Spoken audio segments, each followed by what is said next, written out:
There we go. Everything appears to be working just fine. Hello, hello, how are you? Anyone that is watching?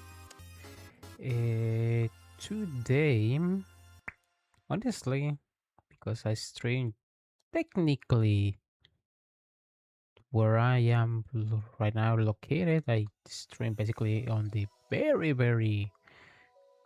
I don't want to say morning. What's the name of this? In the middle of the night, basically, like about 1 or 2 in the morning. And right now I'm doing it again, so oh, actually it's already the next day where I am at. Okay, so that's fine for me. I have no idea why did I run before that, but anyway, today I'm not sure if I'm gonna play something. I am mostly gonna focus today in a couple of videos that I wanted to watch, so I'm gonna make you watch them with me. Let me see, let me change this. There we go. Now it should be this one. There we go. Just making sure.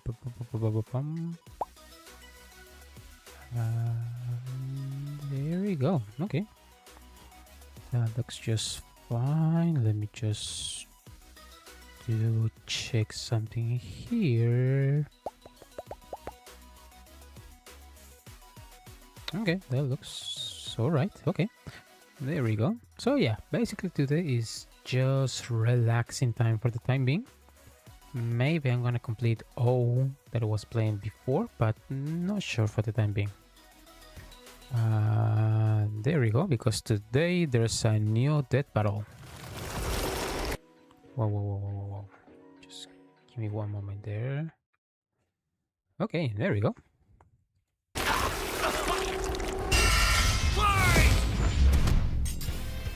Sentry versus Superboy Prime. These two dark supermen prove that sometimes absolute power corrupts absolutely. He's Wiz and I'm Boomstick. And it's our job to analyze their weapons, armor, and There we go. to find out who would win a death battle. I think I'm gonna put a okay, just a little bit less loud, just in case.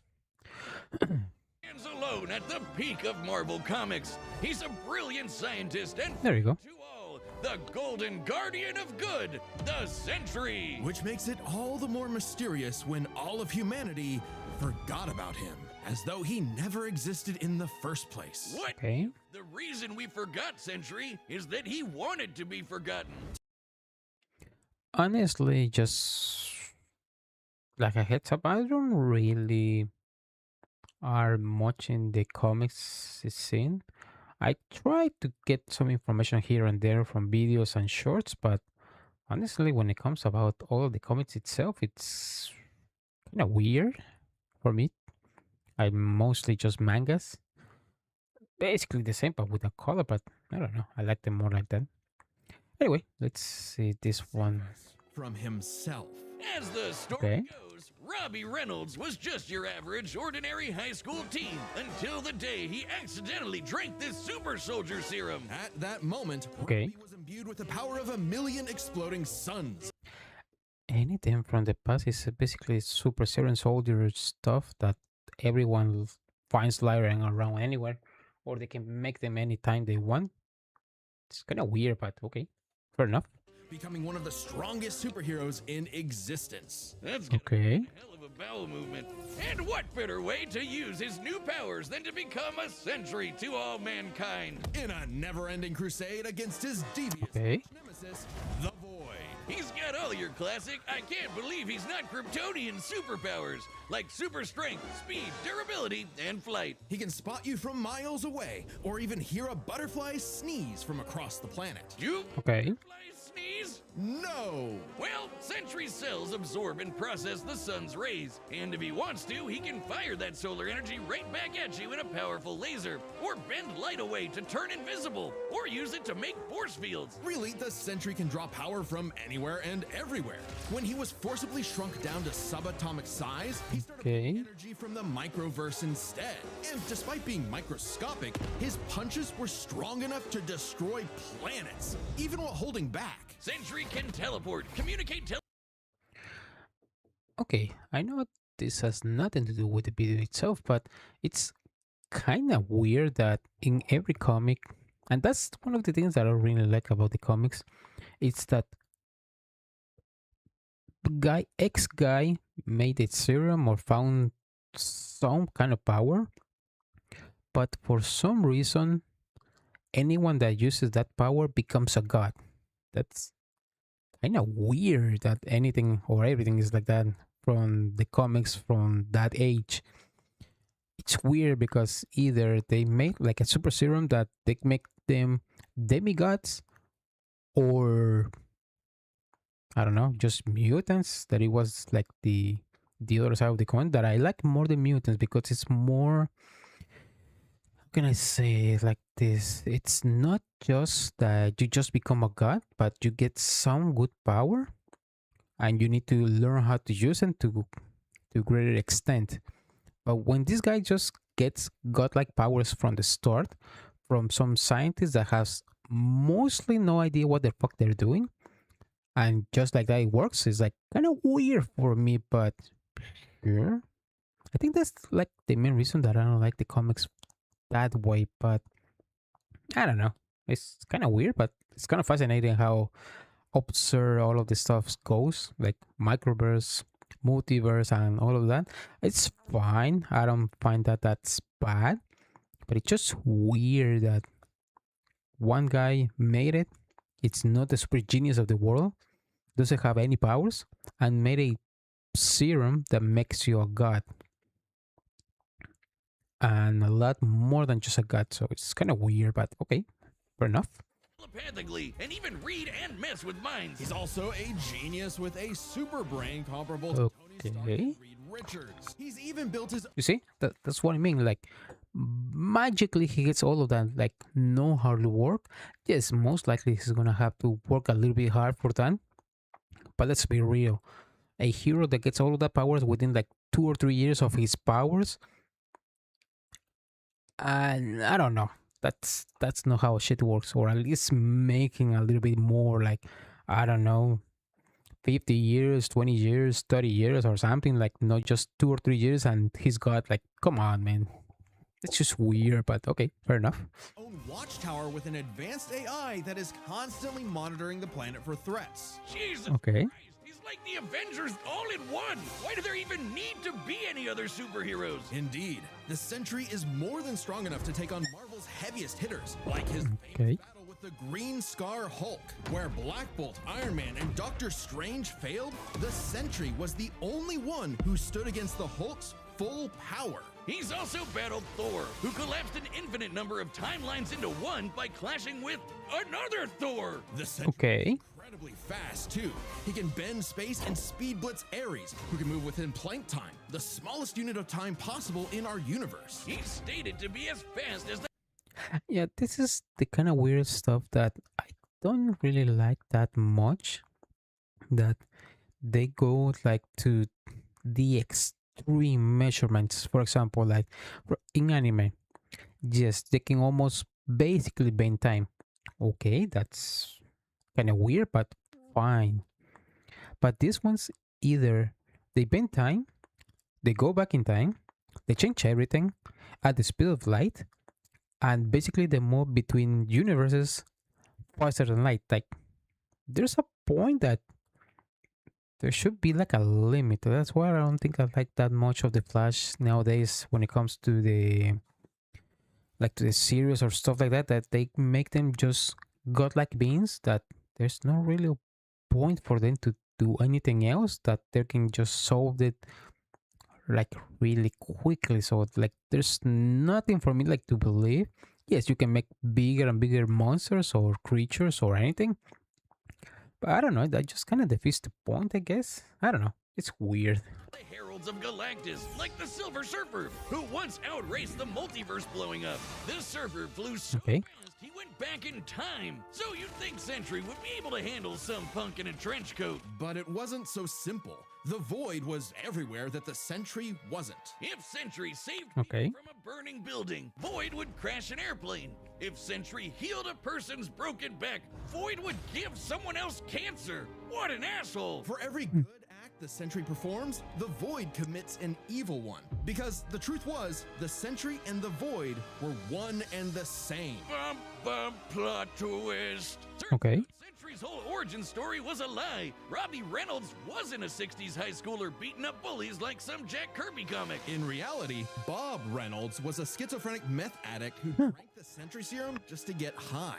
And the Void was, Okay. in reality, a malevolent godlike entity bonded to Bob that was the literal angel of death. Yes, from the Bible. Okay. Moses and the Pharaoh and the dead firstborns. That's him, apparently. Okay. That's even weirder than before, but sure. Let's get weird. This being manifests as the dark side of Bob's shattered psyche, a villainous alter ego with all of his power. Too much power for any one man to handle.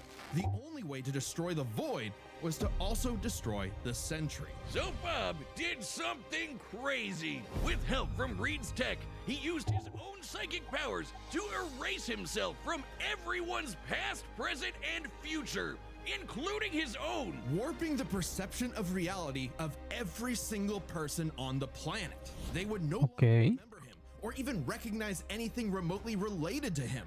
A picture of the Sentry would still technically exist, but in your mind's eye, including Bob's, it isn't there. Great. Everyone knows repressing your problems always makes them better.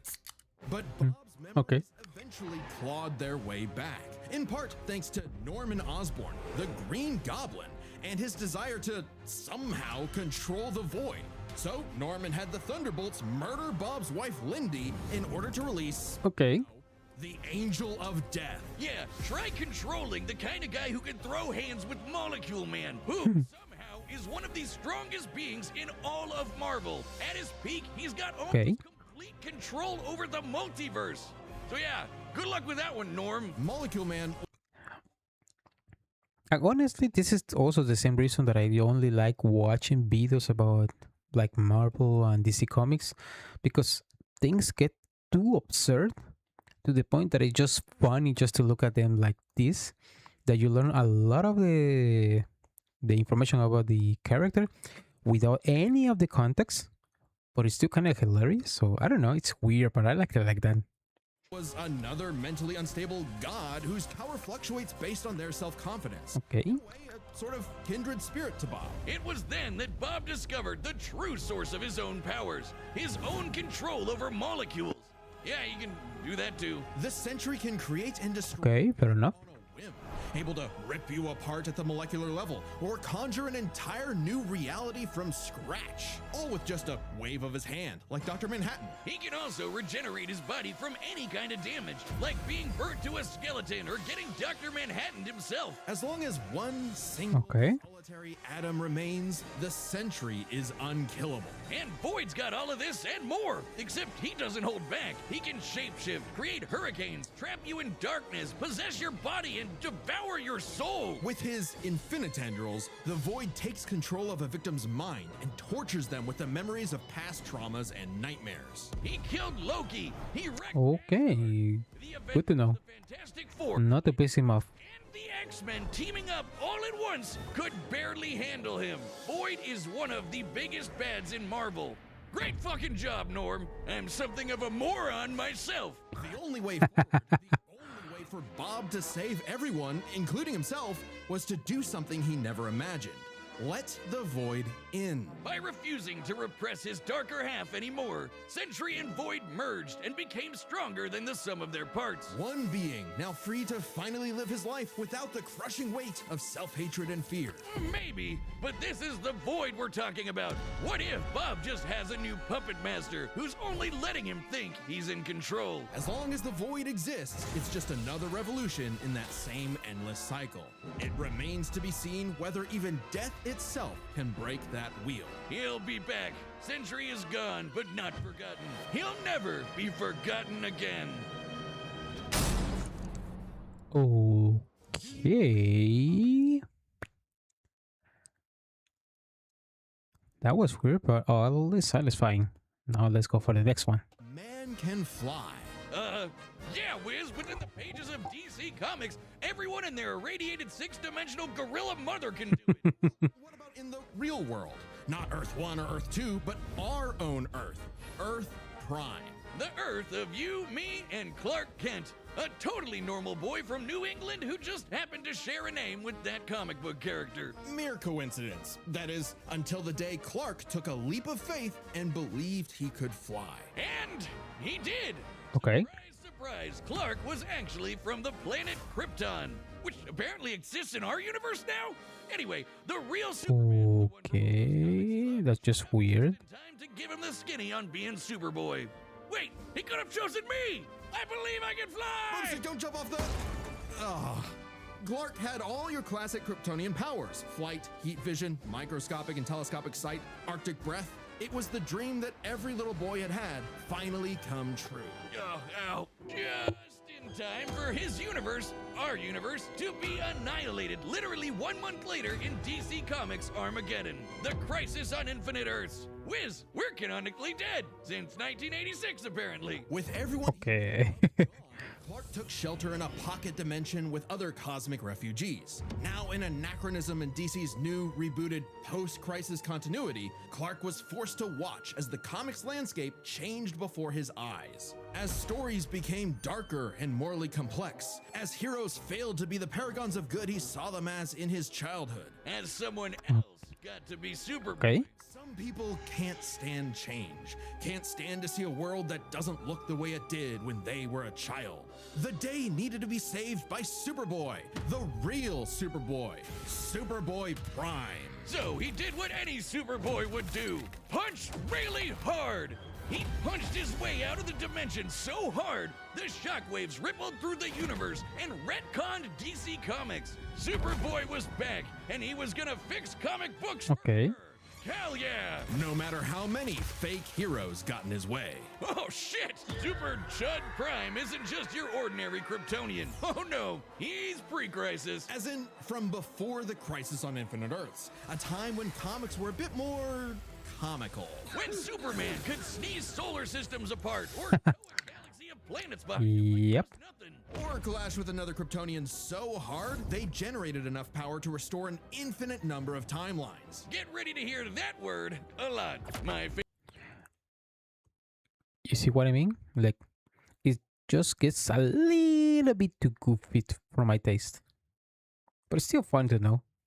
favorite is the time Superman flew so fast he broke the light barrier, the time barrier, and even the bonds of infinity. I wonder if these Okay. writers ever imagined this bullshit would feed nerds for the next half century. Nah. I'm complaining. That's how I get paid. Prime would know he is a self-described power scaler's dream. Huh. Okay. He's heard about us. We can only hope. Fair enough. As a Kryptonian with an ultra-dense molecular structure, he should also share many of the same resistances, like being transmuted to stone, having his atomic bonds weakened, or getting his energy drained. Kryptonians like Superman can withstand more esoteric attacks too. They can actively resist mental attacks by outthinking them, and their souls can Okay. resist being destroyed. I don't think that's how it works, but sure. Sun fuel in his cells. And unlike that post-crisis super fraud who gets weaker without sunlight, Prime's got it covered. With a suit of armor made from the corpse of the Anti-Monitor, which constantly feeds him solar energy. Literally wearing the pelt of the monster who destroyed his universe, just to be Okay. stronger than Superman. Because that's what he thinks he is. Superman with better feats in scaling. Superman, but real. Superman, if he was a fucking idiot. Sure, he has the same hyper-efficient brain that all Kryptonians have, but when it came to being a superhero, he was a violent, immature moron. Exactly what you'd expect from a kid who never grew up and never learned to hold back. Yep. Saving Earth's heroes, he started massacring them. And let's be real, there's a part of him that knows that editorial will just bring them all back eventually. He's battled the Doom Patrol, Okay. Justice Society, Teen Titans, and 3 Flashes at once. He effortlessly murdered an alternate universe Justice League and even killed his rival, Connor Kent, the new Superboy. Even as other Kryptonians grew in power to become comparable to their pre-crisis iterations, Okay, honestly, this is just getting a little bit too goofy, but still. It's kind of awesome, but just too goofy, man. Prime still held an advantage because he never held back. Like the time he tore apart the Monarch's armor, accidentally unleashing the Big Bang in his face, destroying the universe. And Okay. Or the time a Guardian of the Universe blew himself up in an attempt to stop Prime, blasting him into the multiverse atom by atom, and that only made Prime stronger. Or the time he fought a potential future version of himself who became a god of time. And instead of teaming up, Prime stupidly attacked him and accidentally retconned themselves both out of existence. Which sent him home, back to his original What the fuck? universe. Except now everyone he knew, his parents, his girlfriend Lori, had been reading his comics. They knew what he had become, and they were terrified. Once again, forced to watch as his heroes progressed without him, he pored over comic after comic, learning everything about DC, And a little bit of Marvel. only to discover his worst possible Okay. nightmare. Not only would he never get to be Superman, he wasn't even a super villain that people liked. Turns out, power levels aren't everything. So, naturally, he flew to DC headquarters and attacked the people writing his own comic. Like some infinitely recursive meta hell. Prime had become a whiny, petulant, reactionary fanboy. Wiz, you think he's the guy posting on our Reddit? And at the peak of his violent temper tantrum, he murdered the Golden Age Superman, the original Superman. Action Comics #1, the first superhero. Okay. Instead of restoring DC's glorious past, Prime beat it to death. He needed to change. And that opportunity came when this alternate universe Jokerized Batman Who Laughs threatened to destroy all of reality. Prime was drafted to help save the day, and it turned out he was the only Superboy who could. Remember that time Prime punched reality so hard? The fuck? That was no coincidence. Due to his Okay, this is just getting way too goofy, honestly. repeated excursions across the multiverse, Prime became a space-time anomaly, and he slowly learned how to manipulate reality itself with his fists. I guess you could call it his retcon punch! At first, its effects were random, like bringing Jason Todd back to life or restoring Honestly, I get the feeling that this is more like a Rick and Morty episode than anything else about the retcon, the twists and all of that. But what the hell? Really? This is just one comic? Wow. Beast Boy's memories, but he started to use it to rewrite continuity to fix the evil universes of the Batman Who Laughs. Giving them and all the characters inside of them happy endings. In a weird way, that's what Superman has always done, right? Punch the bad guys so hard Okay. it saves the day. Prime can punch hard enough to enter the time stream, seemingly exit the comic medium entirely, and Okay. even defeat the nigh omnipotent Darkest Knight. Who was powerful enough to beat Perpetua, the goddess who created all of DC Comics, the whole shebang. And Prime hit the Darkest Knight so hard, he erased his entire evil multiverse. A feat that no one actually saw happen. Prime's first true act of heroism was one that he did selflessly, and it was the first step toward becoming a true hero. The kind of hero that Superman always secretly knew he could be. A hero who could someday get his own issue #1. A hero like, well, Superman. Maybe one day Prime will truly believe in himself, just like he once believed he could fly. Okay. I'm just going to say that that's a little bit weird, if I'm being honest. It's still awesome. I'm not gonna deny that, but it's just a that little bit weird. All right, the battle's about to begin, but first, Hitch calls are back. Hey, I'm Ben, the voice of Wiz. And I'm Chad, the voice of Boomstick, and we're reopening matchup pitches on the Death Battle store. This is a way to meet with Chad and I, the creators of Death Battle, and pitch your favorite matchup to us via video call. Yeah, a lot of episodes that are being made right now are because they were pitched. But to give each pitch the time it needs, there's a limited number available. So go pick them up right now before they're gone on deathbattle.gg. That's our website. It's kind of like our own private Patreon with a bunch of extra stuff in every episode of Death Battle ever made. And if you're a website member, you get first dibs. It'll first be available to Chronicler tier, then Archivist, and so on. Every purchase directly supports the show. Oh, and members also get a big store discount. All right, let's get to this battle. But don't forget to grab your pitch on deathbattle.gg. Okay, that looks cool. All right, the combatants are set, and we've run the data through all possibilities. It's time for a death battle!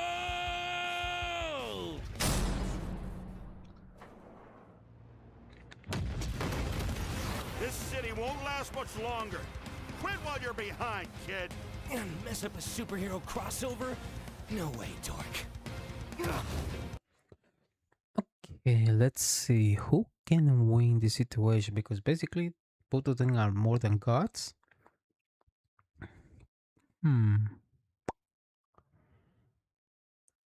What kind of bullshit can we use to actually know which one wins and which one doesn't? Let's see here.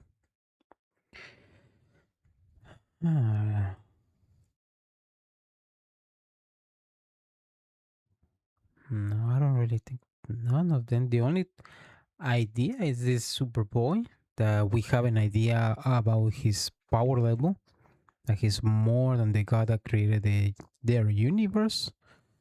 Sentry can do the same thing, but the problem is this: by all intents and purposes, Superboy can actually win because of the retcon ability, just to make it like he didn't exist, or just annihilate every atom of his. But I think it's more Superboy that wins that Sentry, I think. Okay, let's see if that goes like that or not. Go for Superboy. Onomatopoeia coming right up!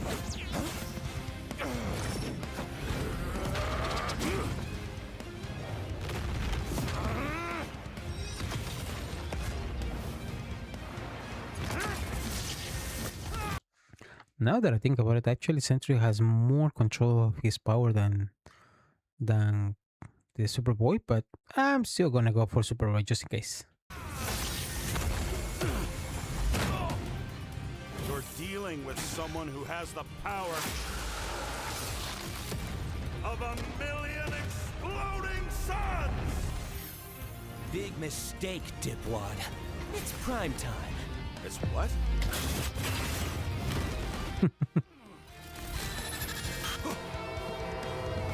Are you kidding me? Another Dark Superman fraud? Boring! It's cool when I do it.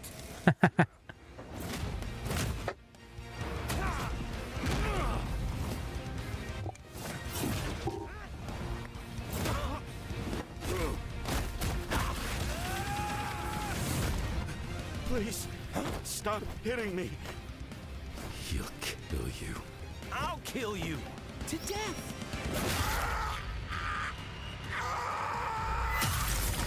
Bye-bye, Bob. It's time to play God.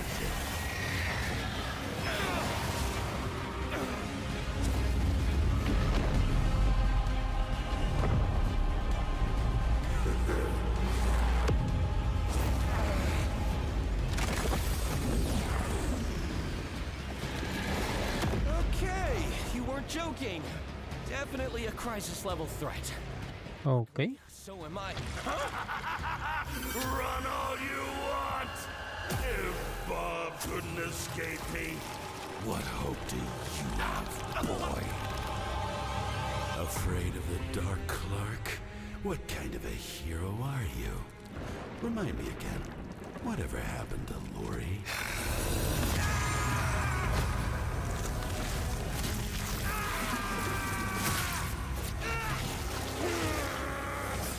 It's over, Clark. There is no happy ending. Not for you. Not for me. Not for anyone else. In the void. Haven't you ever read a comic book, you big freaking nerd? There's always a happy ending.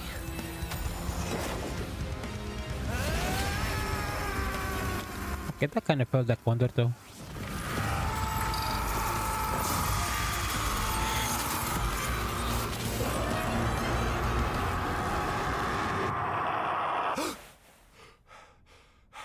Bob, Yep, there is the retcon. you kept talking about the Sentry.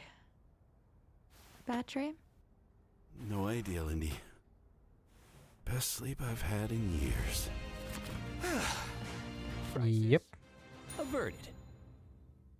yep, the retcon ability just way too overpowered. Beaten to death so wholesomely before. Let's break this down into 3 chapters: their strength, intelligence, and powers. As with any flying brick fight, the first question you gotta answer is, who's stronger? Prime and Sentry are naturally 2 of the heaviest hitters in DC and Marvel, more than capable of matching and surpassing Herald-level opponents like Superman and Thor. Who are both strong enough to create and destroy an infinite number of timelines with their clashes. Just absolute wacky bullshit like that. So in order to pick a winner, we have to take a close look at the strongest beings they fought: Molecule Man and the Darkest Knight. Sentry beat the crap out of Molecule Man, but remember, Eminem's power can fluctuate a lot, and when he fought Sentry, he wasn't at his full power. So we can only scale this so far. But Prime overpowered the Darkest Knight after the Mad Bat had absorbed the powers of both Perpetua and, what do you know, Dr. Manhattan, both of which alone could threaten all of DC Comics. And unlike with Molecule Man, there's nothing to suggest the Darkest Knight was holding back. In a straight brawl, Prime takes the edge in strength, but muscles aren't Okay. everything. Maybe So far so good. figure out a way around Prime's brawn with his intelligence. While Prime does possess a super advanced Kryptonian brain, he clearly does not use it to its full extent. It's less that he's dumb and more that he's a teenager and has a habit of crashing out. Yep, it's dumb. On the other hand, has been compared to Tony Stark and Reed Richards, some of the most intelligent people in all of Marvel Comics. Sure, he mentally struggles with the whole Void thing, which sucks for him, but losing control to the Void only makes him more dangerous. And as the Merge Sentry, he's operating at his peak, fully in control of his powers. In a test of wits and wills, the Sentry was the more intelligent. But the main Okay, so far so good. questions have had to do with their batshit insane powers. With the Sentry's ability Yep. to reshape molecular matter and warp perception of reality to such an incredible degree, his powers seem much more versatile than Prime's. Prime may be stronger, but heat vision, frost breath, and Kryptonian punches aren't going to do much in the long run against someone who can regenerate from a single atom.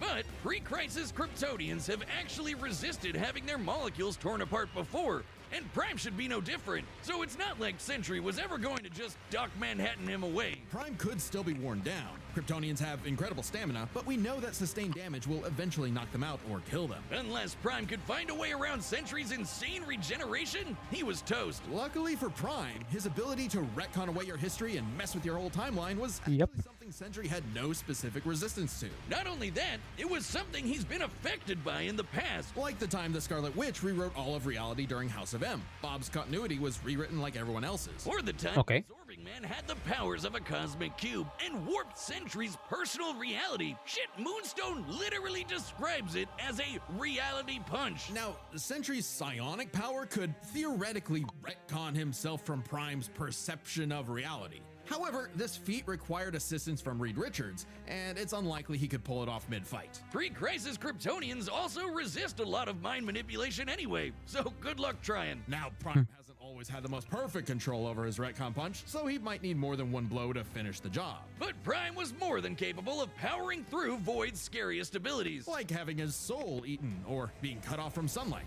I guess that Edgelord solar armor came in handy after all. In short, Prime could resist everything Sentry could throw at him, but Sentry couldn't do the same. Prime takes the final edge in powers. With no way to easily put him down, Prime would eventually muscle his way through. Yep. Retcon the A lot of bullshit. Sorry, Bob. Defeat was unavoidable. The winner is Superboy Pro.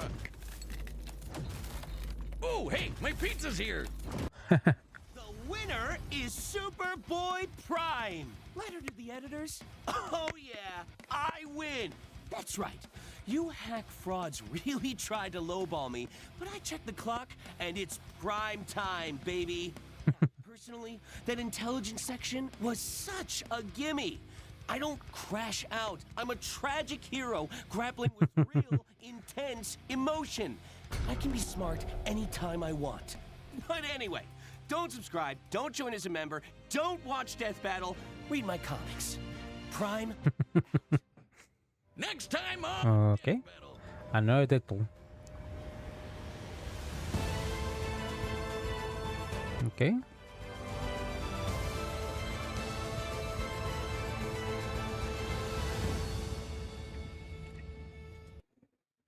I'm Beso the Traveler. Okay, that's not something that I saw coming. Okay, fair enough. Anyway, let's go for the other video that I had here. I want to see this one. I just saw it like about 30 minutes ago, but I want to see what's going on with this. Huh, this is a good playlist. I'm gonna just... Let me see something here quickly. What's going on, my Mac OS users? Today, I'm going to be showing you Everything is Mac. Streaming. How to use chip. Okay. Let's save this just in case. Anyway, that's not the point right now. That's just it, just in case. Why is VTubing so negative now? It's a sincere question that you might have asked. Yeah, for those that don't know, this guy that he prays No Usagi, it's... how can I describe this channel? It's like a magical girl, a mascot. Oh yeah. That gives information about mostly like VTubers, how everything is going and stuff like that. It's not necessarily negative stuff all the time, but it goes in between, like mostly just being a little bit negative, more of a drama channel itself, but trying not to focus too much on the drama, but a little bit more in the facts. I think at least that's how I see it. But anyway, let's just see the one that we're looking today. This one. Especially if you came into the industry back in its early establishment, and it's a question laced with negativity, usually. If you've been around since 2020, 2019, you might have a fond memory of what it represented. It was a time when it was magical, it was fresh. Everything was glittering with inspiration and creativity. You felt emotions you've never felt before, a space to enjoy and escape from the real world that was breathing down your neck. But now, well, it just seems like many places are on fire, and it's hard to ignore the screaming in the background. And it's usually the same cycle. First comes venting, then callouts, then vague posting, then politics, high school level drama, every single... Yeah, that's very true. It's gotten to a point that I'm getting tired of it. Me, a fucking slop-eating, slop-making retard. We have VTubers themselves reminiscing about the good times, pondering what happened. Somewhere in 2020 and 2026, a poison was dropped in the well. Yeah, that's normally how all of these things goes. When it goes to social media, videos or anything like that, everything starts very, very nice. Then everything goes downhill a little bit at a time. Sometimes a lot, sometimes a little bit just one day at a time, but it's always the same. Actually, it's almost everywhere the same thing. I know that this is more for... how can I say it? I know it sounds a little bit shit, but people that don't touch grass, they kind of forget that this is how the world works. It's not nice, it's not great, but that's how it has been working for the last, I don't know, like more than 100 years at the very least. I think most of the humanity, how everything has worked is either for example, let's say like from the Industrial Revolution, a lot of stuff changed, but a lot of people die. Little by little, stuff like went more civilized per se, but it degrades faster and faster each like cycle. Like for example, the light bulbs before, you can actually use them like about 20 to 30, 40 years, and that was normal. Now you can barely use them like about 5 years, and they're kind of suck. And for example, companies do the same nowadays. Like something starts say new, it looks great. Little by little, people starts doing a lot of stupid stuff. Then the quality goes down. They charge more. There are more rules, and everything starts to go really to shit. It's weird, but that's how the world works. Or at the very least, that's how for the last what 15 years that I work. Yeah, somewhere around 15 years or more. Every company is the same. Everything starts nice at the beginning, or at the very least, the first 2 or 3 years starts nice, and then everything goes to shit. And YouTube and anything, and all of the social media and stuff like that, it's basically the same. They start great, and then a couple of years, and they start going down. That's kind of sad, but that's how everything works, unfortunately. Something that cascaded the industry into this messy dumpster fire that, despite its many ups and downs, many people still call home. So, Yep. what happened? But before we continue, may I interest you in other videos not meant for the peasants to see? In that case, I'd recommend you join my channel memberships or my Patreon. We have monthly exclusive bangers in there as well as uncensored versions of certain content, all ad-free. And besides, you help me keep creating bangers like these in the long term with your support. So if you have some spare change for a cup of coffee every month or something, consider giving it to me instead. Anyway, that's all. Thank you, and let's go back to the video. Let's make things clear first. Since 2020, where a lot of traditional fans became fans, the scene has always been plagued with a lot of negativity and drama and tribalistic behavior, especially Yep. from Hololive fans and Nijisanji fans. During those days, stuff happened. I think I started watching all of this somewhere around 2022, I think. Let's see. Yeah, 2022, or maybe late 2022, or at the beginning of 2023, but it was somewhere around there. So yeah, when I started watching all of this, there was already a lot of negativity. Not as much as today, or I think everything goes to shit a little bit faster than before. But yeah, it's been like that. Yozoramel harassed in the workspace, Mano Aloe's graduation exploding in Hololive's face, Capcom intentionally targeting Hololive for not getting proper permissions for their games, Hololive fans being skeptical of English, the Keryo Coco Taiwan incident, Hololive China being dissolved and the political shenanigans that came from that, Okay. Caliope's Lean incident, Mori Caliope's Connor incident, Mori Calliope being baited by the trolls incident, Mori Calliope's Gura incident. There was a lot of Mori Calliope drama.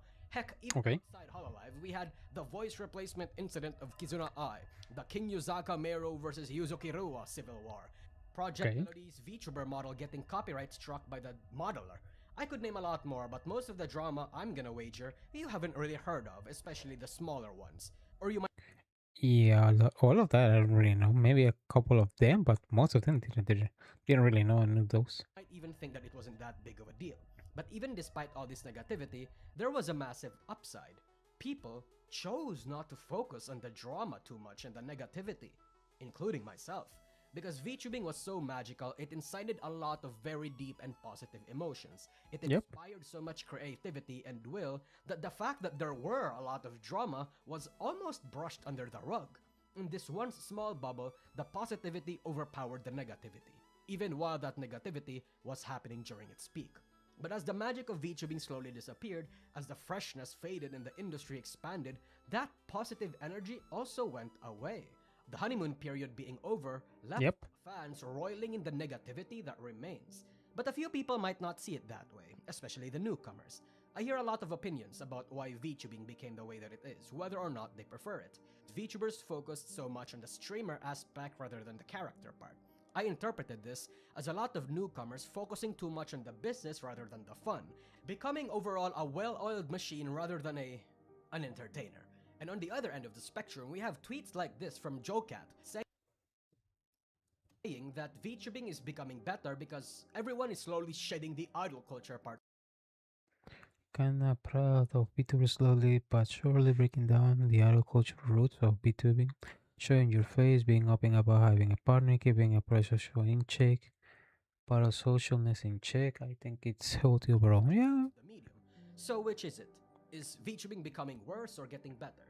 Obviously, your answer will ultimately depend on factors like when you became interested in VTubing and entered the industry, and who your favorite creators are, and if you are a Yep. creator yourself, what kind of creator you want I wouldn't call myself a creator, but no. to be. And as you can surmise from the title, I am leaning towards the former, especially because I am a traditional VTuber fan who mostly watches VTubers that associate more with the JP adjacent culture rather than the English Twitch streamer culture.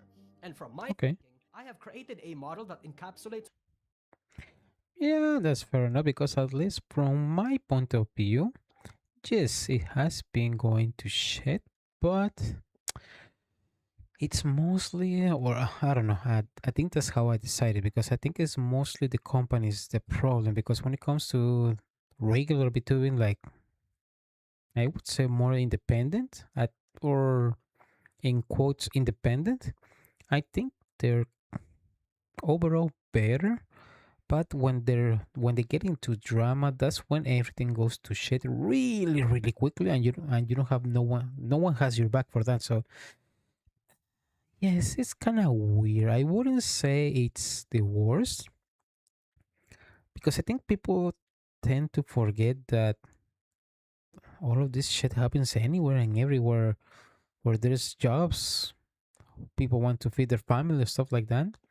There are going to be a lot of these dramas. The only problem is that because of social media now, everyone gets to know about everything in the instant, and that was not something that happened before. And I think people are well, mostly because unfortunately a lot of kids, and I I wouldn't even call them kids when like about 15, 20 years old, they're still growing with social media so close that they kind of forget the aspect of actually trying to make relations with other people, not just focusing on what's going on social media, and they're making social media their own like personality. So it's it's weird. I kind of love social media, but I kind of hate it on the same level, and I think it's more hate than love any at this point. But let's see what happens here. why VTubing has become the way that it is. I call it the 4Ds: difficulty, disillusionment, division, and drama. I think this is the loop that made VTubing the way that it is, and wherever you might have started falling Okay. into the piece here, I've noticed that it always happens in this order. So let me break it down. As VTubing expanded, there became more viewers, more money to harvest, but also more competition. There became Yeah. less things to try and innovate on. Back then, when there were few VTubers, innovation and even Hmm. unique character design elements and gimmicks were easier to do because the space was emptier. There were still lots of strats and undiscovered niches, but now a lot Yep. of niches has been filled. Standing out has become a lot more difficult. This Yep. bred a bit of That's desperation, true. a sense of defensiveness or insecurity for a VTuber's own content, design, and even fans. We saw a Yep. small glimpse of this behavior from multiple big VTubers Okay. It's the warning of proof is on the accuser, not the accused. The lie. Okay. when the Cinder incident happened. Yep. When VTubing became big, it started to get more difficult to create content that could retain your viewers while also attracting more. This might not be the case for a lot of the bigger already established creators, but it is the case for most of the creators that wanted to climb the ladder, and believe me, there was a lot. Yeah, but that's literally anything, like anywhere. Look at any social media creator when you see, or any movie star, singer, or anything like that. Like at the beginning, it's a lot easier to ease yourself into, but when anything or everything gets already their niche and they start like growing, it just gets to a point that is kind of annoying to actually like to grow to be original. But I think people kind of forget that when everything or anything or everything just goes to this extent, there's a lot of people that are being more original. That the problem is that they're not being watched, but that doesn't mean they're not being like creating new content, doing something different. The problem is that people cannot just want to see the same thing, and it's kind of hard for them to grow, even though they're being way more original, or at the very least far more like work into it. But just because they don't have a good personality, they're not funny, their voice is weird, or their content is not to their liking, that's the hard part to actually outgrow. But yeah, that's true. Without the support of something like Hololive, how the hell were you supposed to grow your own brand? Yep. This was when a lot of new agencies popped up, led by people with mysterious background and probably almost zero business experience. And Yep. they promised you a little bit of what Hololive does, but without the glam and pre-established numbers. Some Yep. VTubers join these agencies, but normally they are short-lived because a lot of them collapse Yep. in the most miserable yet spectacular way. It's a miracle if they just died peacefully and, without drama. Whether these incidents happen because the CEO was a sex pest or the gen mate was schizophrenic that it ruins the Yeah. company from the inside, or, maybe just the simple but innocent CEO is not that good at business. Lots of Yep. things could go wrong behind the scenes, and it could genuinely affect how some of these VTubers see the industry. But let's say you're just an indie that didn't need an agency but needed a bit of help. Perhaps the aid of a third-party company or solo managers was the way to go. But then turns out you end up being scammed or being sex-pested. Seems to be a common occurrence here for some reason. But Yep. when agencies and companies weren't enough, some people started to do interesting things. Without the support of an agency, the strat for a lot of VTubers was to be active on Twitter and engage with fans and nerd stuff before debuting themselves. At first, this was a success, with one of the more notable examples being Artemis of the Blue. But then some of these people started bitching and whining about the lack of success, instead of, actually streaming and putting effort and researching what they want to do.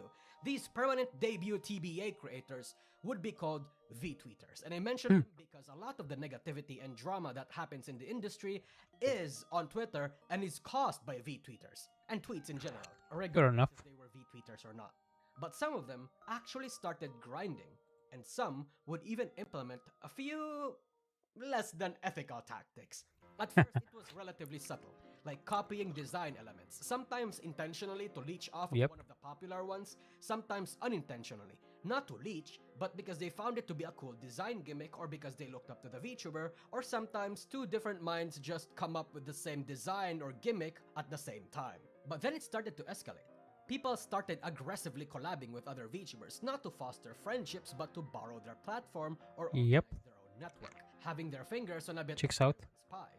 They would pretend to be fans or supportive, slowly worming their way to that creator's circle, pestering them, not really even considering them as friends, but more so jumping pads just so they can leech off of them a little bit.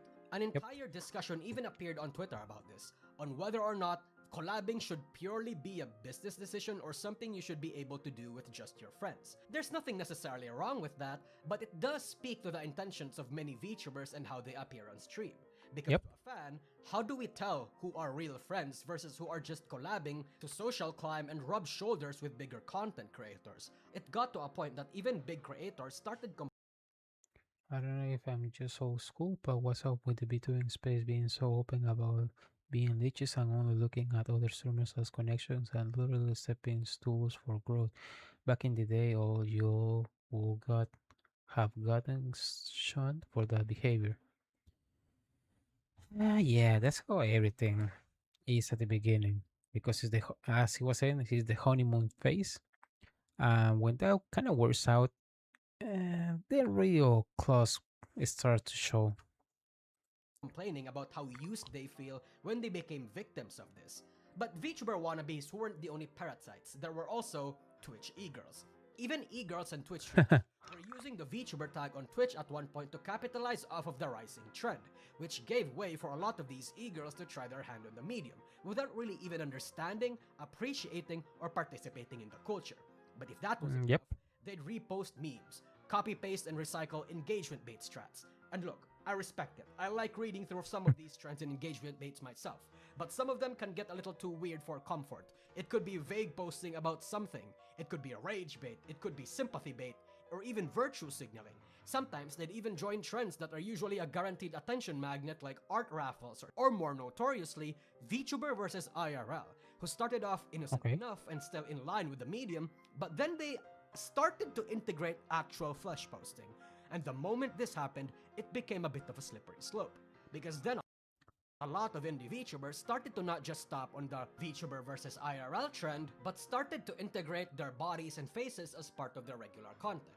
And I'm not talking about the occasional hand cam or walking streams, Okay, I wanna see I'm talking about where this is going. IRL. I say this mostly as observation than judgment, but there's a lot of VTubers whose regular content, whether that be on their streams or on their tweets, aren't really even of their characters anymore, but rather their bodies, and it eventually falls into a pipeline of doing OnlyFans or fanslay content that don't Okay. even use their VTuber models' porn like what many authentic lewd VTubers do. And look, I know there's a lot of weird hate against fans Okay, that's just kind of weird, but sure. using VTubers now, and if the VTuber uses their actual VTuber models or just art of themselves, I think that's fair game.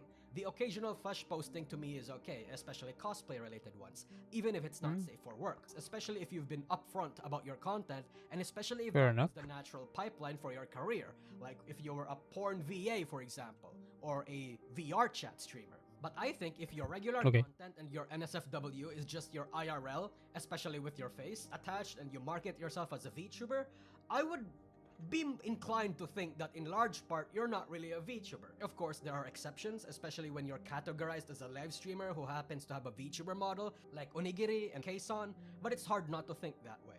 And the thing is, this trend is not exclusive to Western VTubing, as much as a lot of the whining traditional fans like to believe. Many indie JP VTubers actually exploit this as well. If you use the godforsaken site known as Twitter, you might have seen a lot of these. A lot of VTubers bouncing their tits and showing their full naked bodies, and it gets them lots of views. Goonbait is and always will be a tried and true method for catching Yep. attention in the internet. But perhaps on a VTuber's last attempt to find viewers, some take on one of the bigger gambles, breaking what used to be a big taboo in VTubing: political commentary. You see, traditionally, VTubing was supposed to be non-political. Like, there was nothing about anime e-girls that was supposed to reflect real-world current happenings. It was Fair enough, but hmm. Let's see what goes on that take. supposed to be a place for escapism. You don't fucking preach about BLM and fuck ICE whenever you're live or you're tweeting, but you also don't preach about the fucking loss of Christian values or pearl clutch about sex workers. But as it is when I don't agree with that. I'm not agreeing on the aspect that people are talking about it. It's mostly like, what kind of content do you want to see from others? Because at least in my own opinion, if you want to talk about all of that, even though that's not what people or your fans want to see or hear, well, that's fine. That's your own choice. That's is your own channel. Like, I think kind of people kind of forget that you can say whatever the fuck you want, even though it may be political. Sure, but as far as long you are not actually just being aggressive to others or damaging others just for the sake of it, I don't really think that's a bad thing. Yes, it's not fun, but I have friends that, or anyone has friends that talk about stuff that you don't like, but that doesn't mean that you're gonna stop talking to them just because they talk about politics or religion. Yes, you're gonna just tell them like, okay, man, like I get it, but can we not? If they don't respect that, then there's the big problem. But beside that, I don't really think that's much of a big problem. It's mostly like, okay, you don't want that, sure, but you can just not watch. But I don't know that take I don't really go vibe with that. niche nerdy things become mainstream, political people come in from all walks and backgrounds. It's always been a thing on Twitter, but they were largely ignored up until the big 2023, when Pikami and Silvervale were harassed by Twitter slacktivists because they dared to play the wizard game. But then other Okay, communities started to form, and then other communities that were formed to counter them. It subtly started with people like Kershaw. Pipa also got roped into it. Bro doesn't want any of this bullshit in the industry and was never really part of the entire culture war. However, the identity politics crowd deemed her to be right-leaning because she hates that this poison was infesting the industry and because Face Connect was, you know, loved by 4chan. On the other side of the aisle, there were also multiple people making their declarations, like Uki Violetta of Nijisanji EN's blatant hate for white people, and Finana's Educate Yourself incident, claiming that the Japanese term trap was transphobic. This happened in 2022, but whatever. A lot of these politically charged incidents slowly but surely gave rise to a new breed of political figures. Now, we have seemingly right-leaning figures like Powder and Leaflet, while on the other we have Nyara and, Anna Valens? Sorry, I could not think of any left-leaning politically charged VTubers that had like a bigger platform. There's also more on Twitter, by the way. We now have lots of political commentators in VTubing who mostly just tweets about it and occasionally does a little bit of streaming or who doesn't stream at all. I'd explain more of the history about how this happened, but that's worth an entire video. Y'all are gonna have to settle on a super reductive, oversimplified version. All of this combined had VTubing develop its own battleground of political ideologies. Now more than ever, talking about politics is a risky yet effective way to grow your numbers, regardless of right or left. It's always been like that, so I don't really think... I get what he's trying to say, but in my own opinion, that's your opinion more than anything else. It's not like something that people have to follow just because people don't like that. Yes, I can see in anime, for example, people even say One Piece is a lot of political stuff. Yes, it might be, but I'm just watching it for because it's fun, good adventure, good friendship, and stuff like that. So you can watch them as far as long they're not hurting anyone else. Then that's their own problem, isn't it? Or at least that's how I see it. If they're not trying to sell you something, tell you how to think or how to do things, and they're just being chill about it, so sure they can take whatever they want, right? That's how people work. They're still people, right? So I don't see that much of a problem, but sure. If you're a traditional VTuber fan, it's like a landfill was forming right outside your gated village. If you go outside the gate, you can definitely fucking smell it. It's gotten to a point that even it has attracted the attention of traditional fans who normally wouldn't participate in these kind of discussions. But in lieu of the happening being... Because, for example, in my own opinion, I like, just to have like an idea, I like a lot of... Oh, actually, the ones that I watch are just mostly women, maybe just a couple of guys, but not that much. Mostly women, and everyone just technically could say that they're just girl failures. They're just people trying to do their own stuff, trying not to bother anyone else. And those are the people that I watch. Yes, maybe if they start talking political stuff, I'm not gonna watch them, but I'm just gonna shut up. I'm not gonna say, oh yeah, that's a big problem, and just go on with my life and watch another one. Like, there's so many to watch, so I don't think that's something that people should really be concerning themselves about. But yes, I do understand that it's very annoying when shit just gets popular and people start doing it just because they want more. Well, I'm thinking about accolades, but that's not the right word. They want more attention, or they want to, as he was saying, like grow. But it feels kind of yucky. I get it, but it's their own decision, isn't it? Outside, some feel compelled to say their piece, especially Nijisanji fans, because some members there are more politically driven than others. Though perhaps it was always inevitable that politics was going to invade VTubing. So, hey, you know, if you need a quick number or follower boost, say one of the two things. The N-word hard R and preach about Christianity or something, or that white people need to be cold and fuck the patriarchy, or something. But Nusaki, I hear you ask, what if I'm not North American and these politics don't apply to me? Yep. Look, pretend to be a Westoid, I guess, or maybe be racist towards Koreans and the Chinese instead. That usually works sometimes. All these strategies, from copying design elements, copying and participating in rampant engagement, sympathy, and rage bait, the leeching, the trend joining, the drama farming, we'll get into that later, and the political grifting, all scream one point. Everyone wants attention. That everyone, and That's true. everyone is competing hard for the limited attention and eyes VTubing has. VTubing ultimately has a cap on the numbers of viewers. The biggest VTuber that we have that is yet to be surpassed was Gargura at 4 million subscribers. That is like less than 10 times smaller than the regular community. And it's one that hasn't really moved significantly since 2020. So everyone is a bit desperate. Everyone is struggling to keep their career sustainable and is often willing to do anything to reach the top or maintain their status quo, even if it means betraying, even if it means LARPing, Yeah. even if it means sacrificing your mental health. And because everyone Yep. is having a difficult time, it leads to the next D in our pipeline, disillusionment. For the VTuber side, after the usual agency experience of being abused or sex pested or even bullied by your own genmates, it might be a little hard to trust people again. But what is even harder is if the people you used to work with, like your genmates, started to actually be successful and climb the ladder. You know some of these people. They are not good people. How the fuck are they being rewarded? Another case, what if the acquaintance or friend that you've trusted so much that you've exposed your heart to ends up betraying you after 1 or 2 disagreements? Hell, another would be if a third-party company that you hired to deal with your shit ended up scamming you. Maybe the fans you've lovingly cultivated decides to abandon you after you're no longer the shiniest girl in the block. Or worse, if you do GFE, turn into an auntie after they just try to dox you and discover that you had a partner, or if you did something that they did not like. What does any of this mean for a girl? Disillusionment. The magic is gone. You see the industry for what it truly is behind the scenes.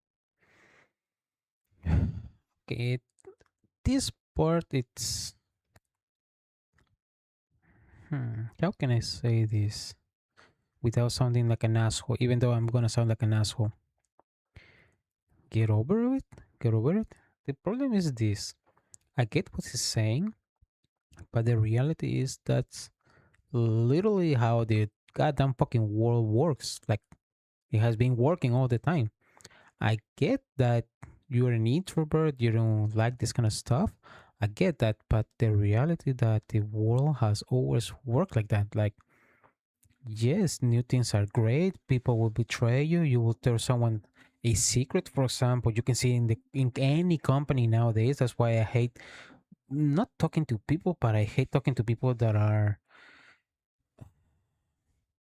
what's the word like no, it's niches. No, I'm thinking about chismosas, pero that's in Spanish. It would be like they like to gossip. I don't think that's the right word, but they like to gossip about a lot of stuff. And that's always going to be a problem. For example, you're going to tell your friends, oh, I'm going to tell you a secret, but don't tell anyone. You know that they're going to tell people. Like, that's how that shit works. It's always work like that. Yeah, but you have to find someone that actually you can trust. But that's the shit. Most people will always do shitty stuff. Like, that's normal. That's life. That's stuff that you have to learn in the real world. If you're always just chronicling online, this shit will get to you. Yes, because that's all you know. But the reality is that there's a goddamn fucking world outside. Like, go outside to touch some grass, talk to people, go to a bar, go to a restaurant, go anywhere. Go anywhere just to like actually have human interaction because you're gonna see that all these interactions is literally how everything works. For example, the Cinder drama. Honestly, for me, that was kind of funny, even though I know they were suffering during that time. But it was kind of funny because the stuff they did, honestly, it's not even that bad.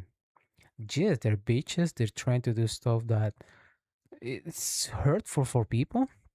That's understandable, but the reality is that that's how people normally are in the real world. Like, I know these are anime girls that you want to see, but you still have to remember they're real people. Like, want it or not, they have wants and desires.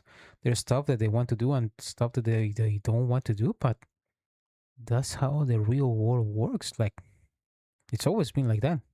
That's no different. So I don't know. I do get what he's saying. Wait, just to make sure I am subscribed, right? Am I not? Okay, for some reason Anyway, I thought it was a subscribe to this channel. I do like his videos, but there's stuff like this that I don't really. I disagree with what he's saying.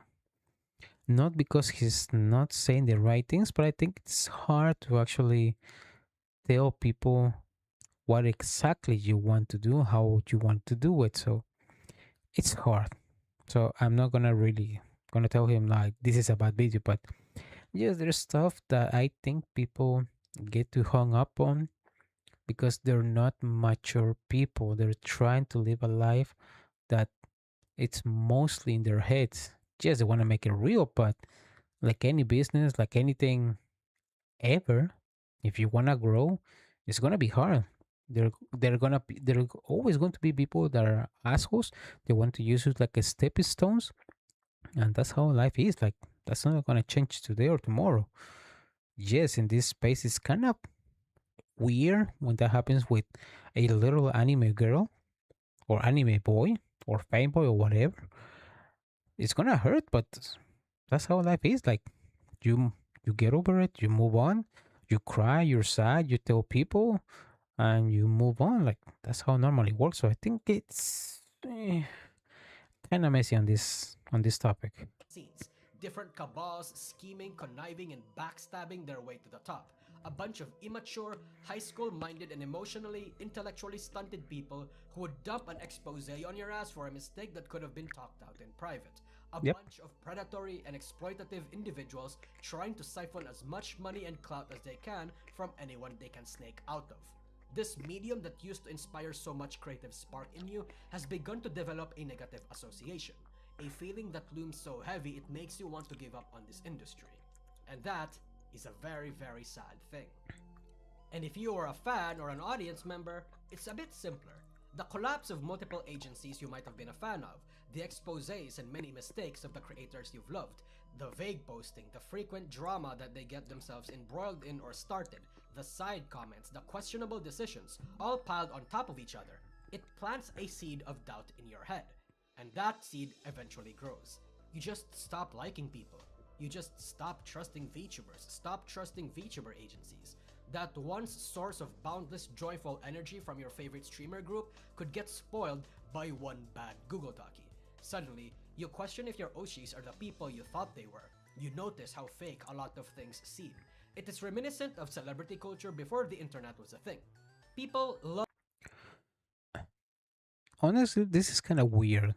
I'm not saying what he's saying is wrong, but that's kind of weird if you think about it for a second. If you go into the space wanting to believe that they're real animal girls,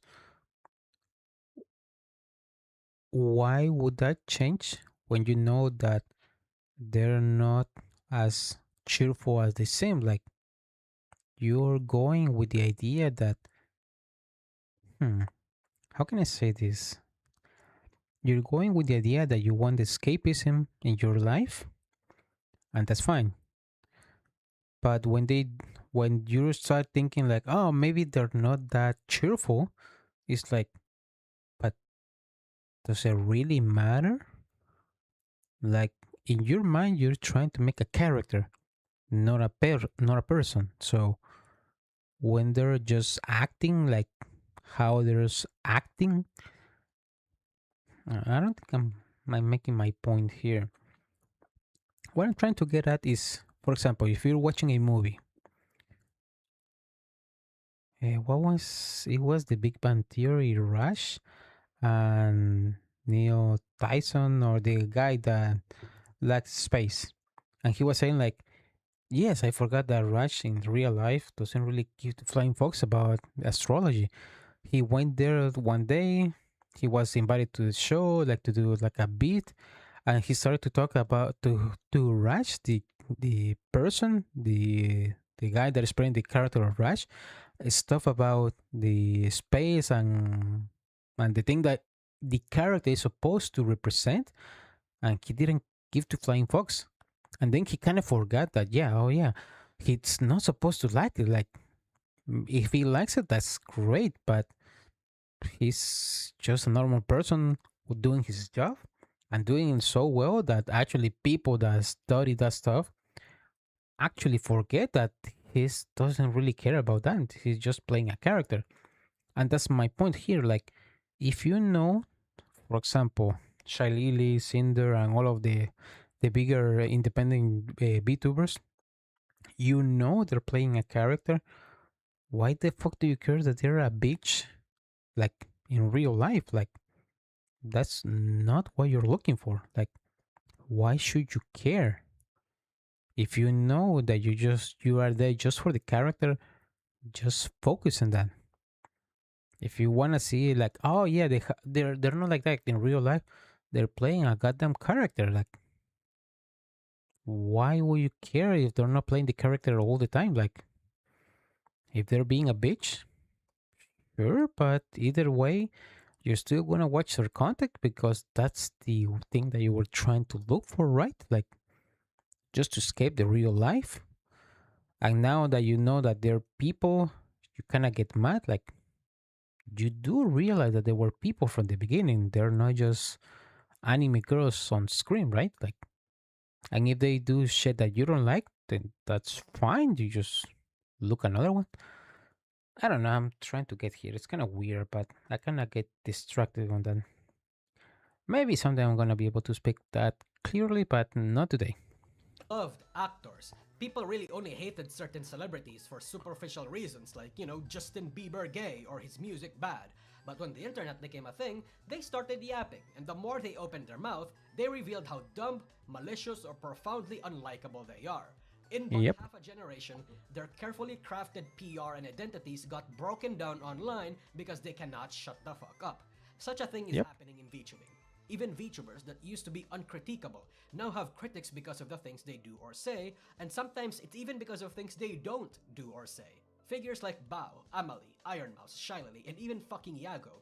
Iago! While they are still beloved in the mainstream, doubts about their character had been planted already, and these doubts are no longer just living in 4chan boards and circles. They're a bit more widespread now, just waiting for their next drama so they can jump like an alligator. And whether you agree or disagree with the criticisms around them, it's clear that the tides are shifting against the medium as a whole. And I think this is just a symptom of the greater point, that people are noticing. And when people notice, they do one of two things: step back or double down.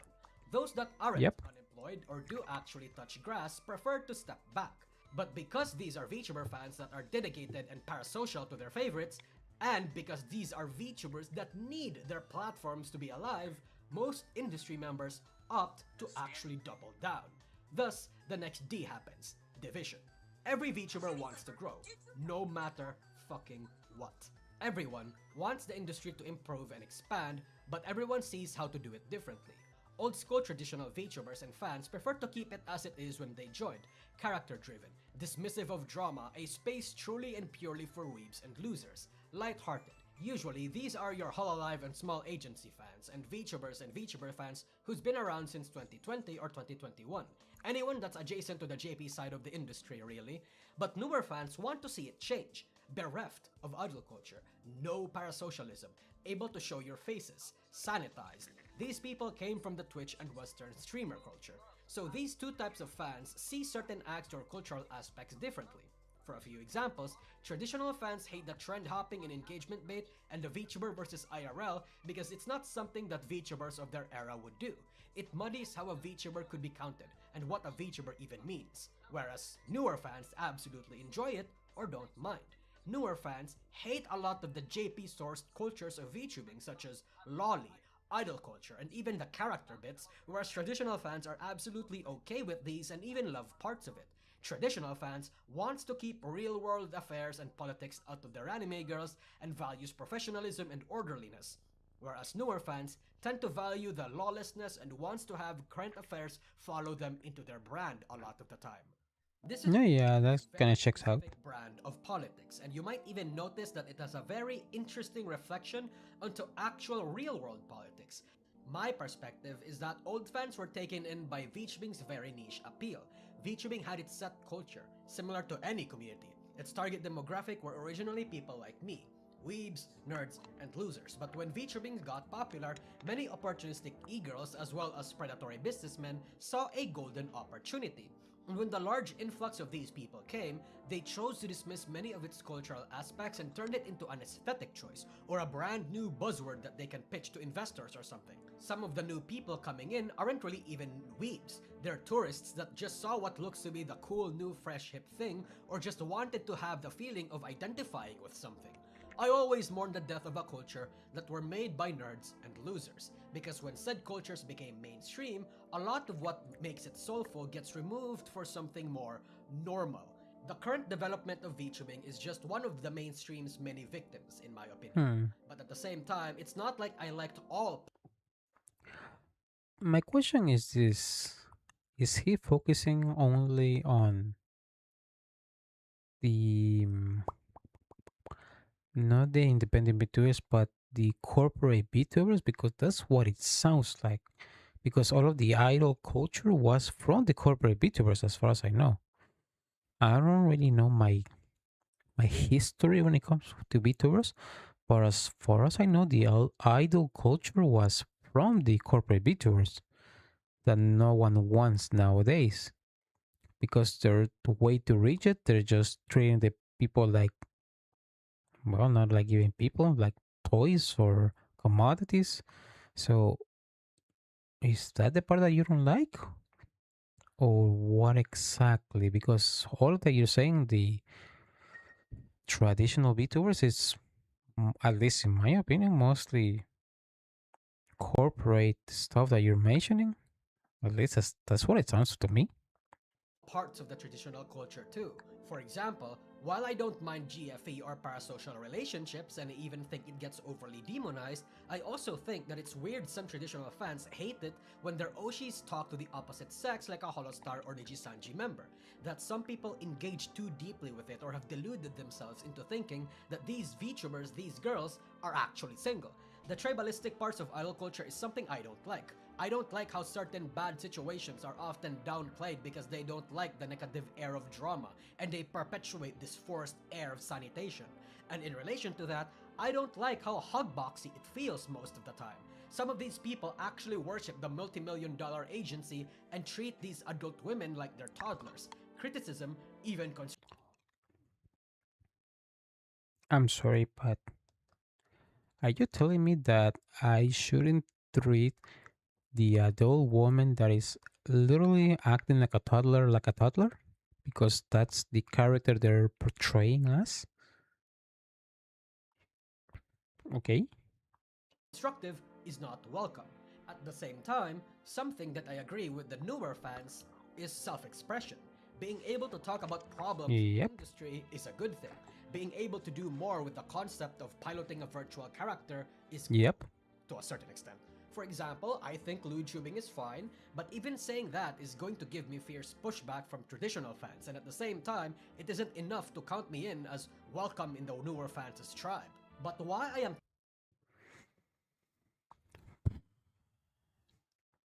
Yeah, I do understand that change is hard, but at the end of the day, it's you have to adapt, man. Like that's how life works. Yes, it's understandable that you want to keep the essence of what you liked before as the correct thing, but at least in my opinion, I think a lot of this stuff you can actually find it with a lot of the newer VTubers that just don't really want to know about all of this shit and just want to grow like normal people on the platform. And that's how I see it. Like any like Hollywood star or any program shows or anything that I watched before is like I like how it began. I like how it was changing, and then it just changed to something I didn't. I just watched something new. Like that's how this stuff works. Yes, I don't like the idea that they're trying to ruin what I like, but that's how everything goes. Like for anything, I like Dark Souls games, but I really hate that everyone wants to make a Dark Souls knockoff. That's just annoying. But that's how like everything works. And when everyone's already tired, everything it starts to calm down. At least right now, I'm seeing a big wave when it comes to different, like, newer VTubers with more creative, more incentive. Everything is already like a little bit more, I wouldn't say easy to create, but mostly easy to explore because there's so many options now available that they're trying a lot of wacky stuff that they didn't do before. And none of them really care about politics or stuff like that. Maybe they will care later on, but they really don't care. So I think that's the main problem. I think people get infatuated with their parasocial relations with those VTubers because they have big backsonkas. Because I don't know about you guys, but for better or for worse, if you see a VTuber with big basangas and has a little bit of a good personality, you will stay there because I don't think you like it for the personality, just because it looks good, the model. And that's something that I think people kind of forget, that they, as the character as they are, more people watch them because either they they look sexy, they look hot, or have big basangas, or their personality is the best. But the last part, like, it's really, I wouldn't say rare, but it's kind of hard to have this type of personality on the internet as a whole. Like, there's a lot of shit going on that being just very happy, very bouncy, like very free spirited is kind of hard nowadays. So yeah, I'm not sure what exactly I'm rambling about right now. Anyway, let's continue. Talking about this isn't to broadcast my opinion, it's to explain that my situation is only one of many, and it's a consequence of this big divide. Nuances are thrown out of the window to favor agendas and broader, more extreme narratives. You, as a fan or a VTuber, are categorized based off of vibes, based off of the VTubers that you watch, and you are supposed to help the collective push the agenda even if there are things you disagree with on your own tribe. I remember back in the day, there used to be cross-pollination between cultures. Hollow and Twitch VTuber fans, for example, were like curious and generally welcoming citizens that wanted to meet with each other and see the sides of their nations. It used to be a big deal, and an entire event even, when a Hololive member would collab with a VShojo member or a Nijisanji EN member. For example, do we all remember the Romeo and Juliet memes of Kiara and Pomo? But again, as time passed on, the differences grew too big. Incidents such as the big Nijisanji EN Discord leak, the VShojo Nuxtaku situation, Salengate, the Wizard Game incident, and other politically laced drama created a sense of animosity between each other. And yet, And that's the thing. He's just mentioning stuff like, if you are, like, for example, if you're an old VTuber fan, he's just mentioning the corporate stuff, and that's one part. And just at the beginning, it was the biggest part, and that's the part that most people don't really like, the idol stuff. Yes, people do like idols, but nowadays people want to actually have a conversation with the VTuber, being deranged, being wacky, and not trying to focus so much in how they look, but how they actually are, and they're actually real with their own, like, way of doing things. Yes, I get that you want to be traditional, but if traditional means just hugging the fun with the company, like, at least that's, for me, that's weird. But okay, everyone do their thing, I guess. yes, there are still traditional fans that like new VTubers and new VTuber fans that like traditional VTubers, but we rarely see cross-cultural pollination happen anymore. And I think that's a sad thing. Because they're companies. That's the problem. There's a lot of stuff that they need to check. Like, any company in the world is like that. Like, why would they collab with another rival company if they already know that a couple of talents are kind of unhinged, so they're gonna say something stupid, or they're gonna make your brand look bad? So why would they collab? That's how, like, any other company works. Like, that's why they are actually dying because of that. Like, okay, sure. Of course, between the traditional and new fans, they have their own sub-factions, right? Incidents like the Cinder Docky... Okay, whoa, excuse me. Fans, they have their own Okay, I haven't seen that one before. Nice. sub-factions, right? Incidents like the Cinder Docky drew circles in the indie sphere, how that fandom doesn't even know if they should like Filian or not. The Holostars Axin and Sameko Sabadrot also tore a divide in the traditional group. Both are not as unified as you might think. I could draw a map of these groups of people as well as their factions, but Honestly, he's absolutely right on that. And that's the part I really don't understand about people. Like, why not just like the things that you like and that's it? Like, you don't have to be the mega fan or someone else to like the other one. Like, it's not like how things work in the real world. Yes, not all of your friends are gonna like the same shows that you like, but that doesn't mean they're gonna stop being friends. So in this case, if you like, for example, Filian and Cinder, why not watch both and that's it? Like, just one of them might be a bitch, the other one might be crazy, they might just be doing drugs or whatever, but why, if they're not happy like that, why would that affect me how I watch the shows? Like, I am watching them because it's a fun thing. I'm not watching them because they're friends. Like, I don't give the flying fox if they're friends or not.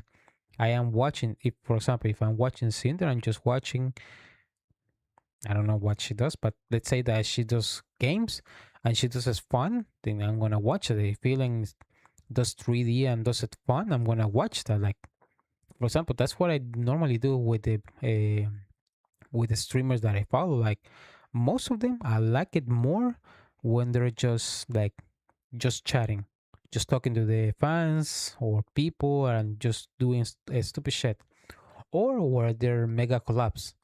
Anything in between, I don't really like it, so I just watch another one. That's it. Like, why do people have to take this like too seriously? This is just entertainment. Just look something entertainment and entertain yourself. Like, that's no hard. that would require me to go full autist mode and speculate like a motherfucker. Maybe I'll do that in another video or something.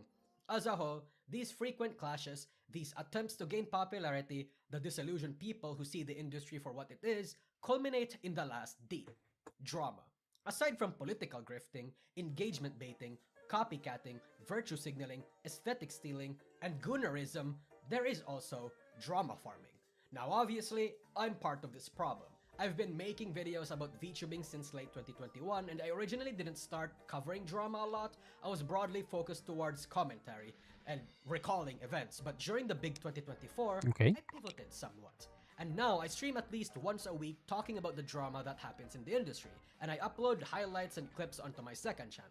I have a passion for autistically talking about issues, events, and wider topics about VTubing as a culture and medium. That's what my main channel is for.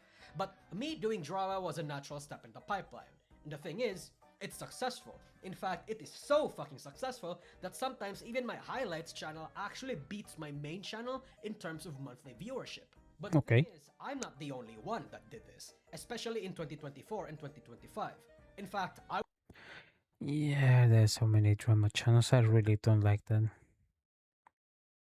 Even though that's what I'm watching right now, and I really do like his videos. But I like it more just to like to be in touch with what's happening. But come on, man, there's a lot of quote unquote drama channels like this one. For example, this guy over here. Let's see. not the only one that did Not this, that. especially in That one. This guy. I do like his videos, and I do have it on my main account. I do watch him, but it just kind of stupid. Just seeing everything is drama. Like, really? Do you call drama just because you stop talking to your bestie for a couple of weeks? Like, that's drama nowadays? Like, come on, man, what the fuck? in 2024 and 2025. In fact, I would like to think I'm one of the slower ones. Kyo and False ID are gone, and some of the drama-hating parts of the Yeah. industry celebrated that, but the thing is, they left a massive gap in the market. People that were worse or better were eventually going to replace them, And that gap, that demand, was filled in by creators like Kazahana and Lydia, fucking even Katliente to a certain extent. And that's only on the YouTube side of things. The drama coverage and discussion on the Twitter side is inarguably 100 times worse. On Twitter, it's not Yeah, just drama that's a and weird, YouTubers that talks weird, about news weird and stuff. drama, it's fucking everyone. Everyone has something to say about current event. So in VTubing, whenever something bad happens and if you're on the goddamn site, you're going to know or hear about it one way or another. And the sheer number Yep, of people drama that's true. peddling makes the negative air around the industry thicker.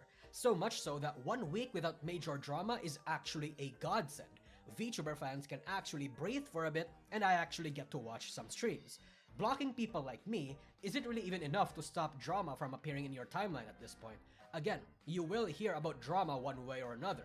Your timeline might even get full of it, and it's only a matter of time and topic that you will eventually participate in it as well. The main point of this particular D, the core of it, is that negativity sells. Agenda posting, publicly throwing shade at people you don't like but did nothing to you, creating Google Docs for the most nothing burger issues, ignoring healthy communication with your peers so you can make a big stink about it, virtue signaling, and vague posting about the bad thing are all meta strats employed by VTubers big and small, even the ones that you know.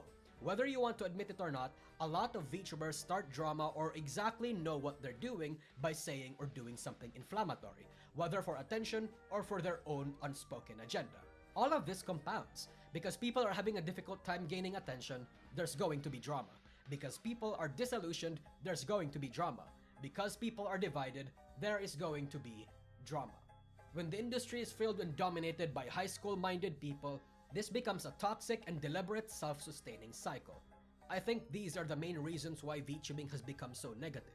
I'm sure you have something to say that I might have missed, but I think whatever you can think of will roughly fit into one of the 4 Ds.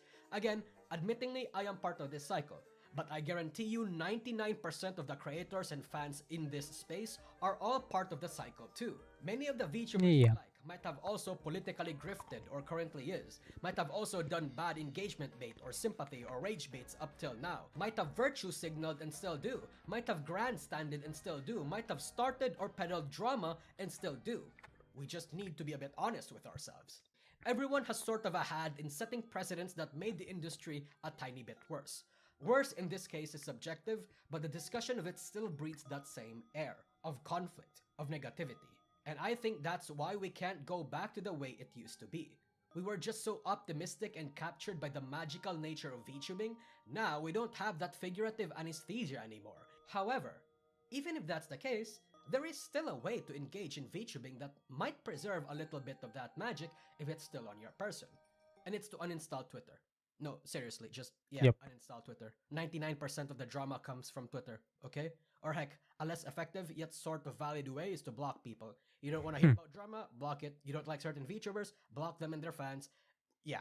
To a certain extent, the happiest remaining VTuber fans are the ones that are ignorant of the bullshit that is going on in Twitter and usually just stick to their own circles.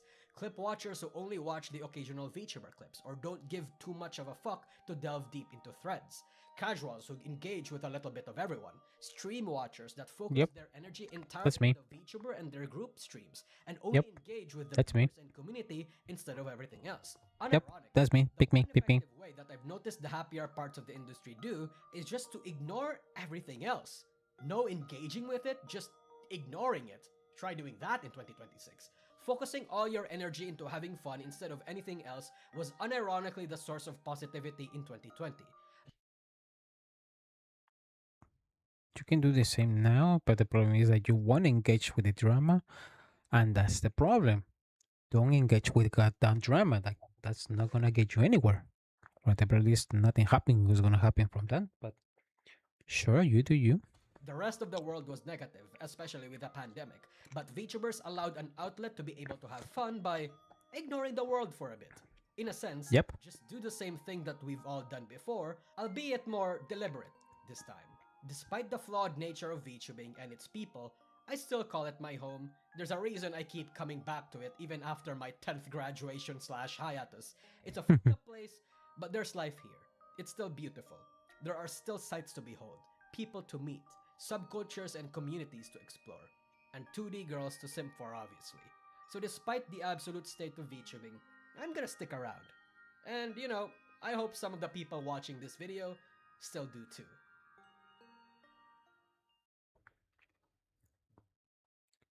Okay, that was interesting at the very least. Oh yeah, let me just watch this too here. Yeah, I do get what he's saying, but there's a lot of stuff that he's saying that I don't really vibe with, or the way that they're doing it. Because I do believe that there's a lot of negativity, but most people are actually trying to watch that, and that's the main problem. Why are you watching it? Like, just if you liked it for the fun, just do that. Like, stop watching all of that drama. Stop caring about that. For example, I use Twitter, and I use it maybe like 20 minutes a day or something like that. But I don't really even read the commentaries. I only watch, no. Yeah, I only see it for the art that I follow different artists. And that's basically it. I try not to watch dramas or anything like that. If they put something funny, okay, give it a like, and that's it. Not really try to see the whole like extended information about the like what drama happened or anything like that. Let me see here, for example. Yes, I know that this might be a little bit of a bad idea. Okay, there we go. So nothing bad yet. Okay, VTubers are out of context. Sure. No, you do. Okay, just. Oh, you want to buy it so bad. Me not good at this. I do the Okay. funny things. I don't do this. Yeah, that's kind of weird. That's kind of funny that that was the first thing that I saw, but I'm not gonna complain. Holy moly. Okay. Yeah, I'm not gonna complain about that. Yeah, okay, that's fine. Nintendo Switch. It's... Oh, sound effects, huh? Save that. Weird, but sure. That's it. Finishes like rigging a model, and like it looks super expressive, right? And then it doesn't get transferred over because for everyone it's okay. Different. Like not everyone moves the same way, not everyone has the same. And that's it. That's how I watch like Twitter all the time. Like I only see what I want to see and don't listen to any of the other shit. And that's it. Like why people cannot just do that? Oh, this is nice. I like it. I'm gonna save it for later, and that's basically it. Like, why do people have to engage on the negativity of everything? Like, it's not necessarily even obligatory whatsoever. But everyone is different, so sure, why not? Let me just watch this first. Your first quest is to hunt down a stack of crappers? A little silly, isn't it? The elders must think little of me. Oh, really? What's there to think about you anyways? Just yanking your pizzle.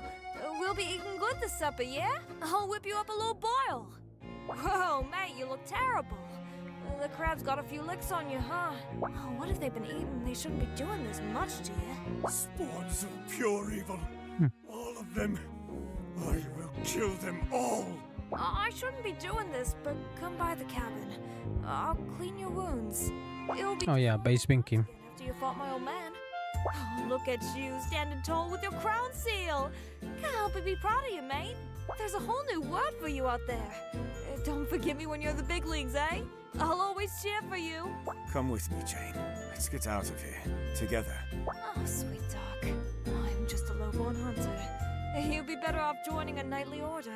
Your first quest is to hunt down a stack of crappers? Yep. A little silly, isn't it? Base binky. Elders Nice. must think little of me. Let's see the other one. Oh yeah. This is nice. Yo, you can understand. Yo, you know why downstairs. Back. Fear subtract. Laugh is a hack is a girl so flat. We toss it back. Okay, that was nice. speed when I'm thirsty. Acrobatic flip when I'm stuck in. Nope. But always win. Over the word, John Motto twisting. I brush my teeth, I speed it up. Lean forward, tell them I'm pretty now. Beast mode now, I'm feeling. Okay, that looks good. Did I get it? My biggest fear is ending up where I used to be. They don't allow me, I can't with me. The reason I'm first like newborn baby. 무슨 몸에 뺐어 이제 내가 언제 어디 가. Nice. Okay, there we go. Let's go back. There we go. Okay, that was nice. But I think I'm gonna leave it here for today. Tomorrow should be the same time. Like, I'm gonna have to do something about the time about that, because, for example, for me it's almost 2 in the morning. I almost began at 12 at midnight, so I'm gonna have to see how does that translate in other times zones and stuff like that. Let me check something right now.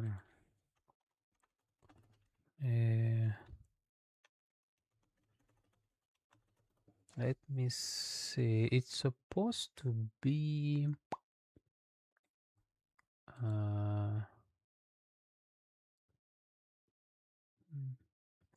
GMT.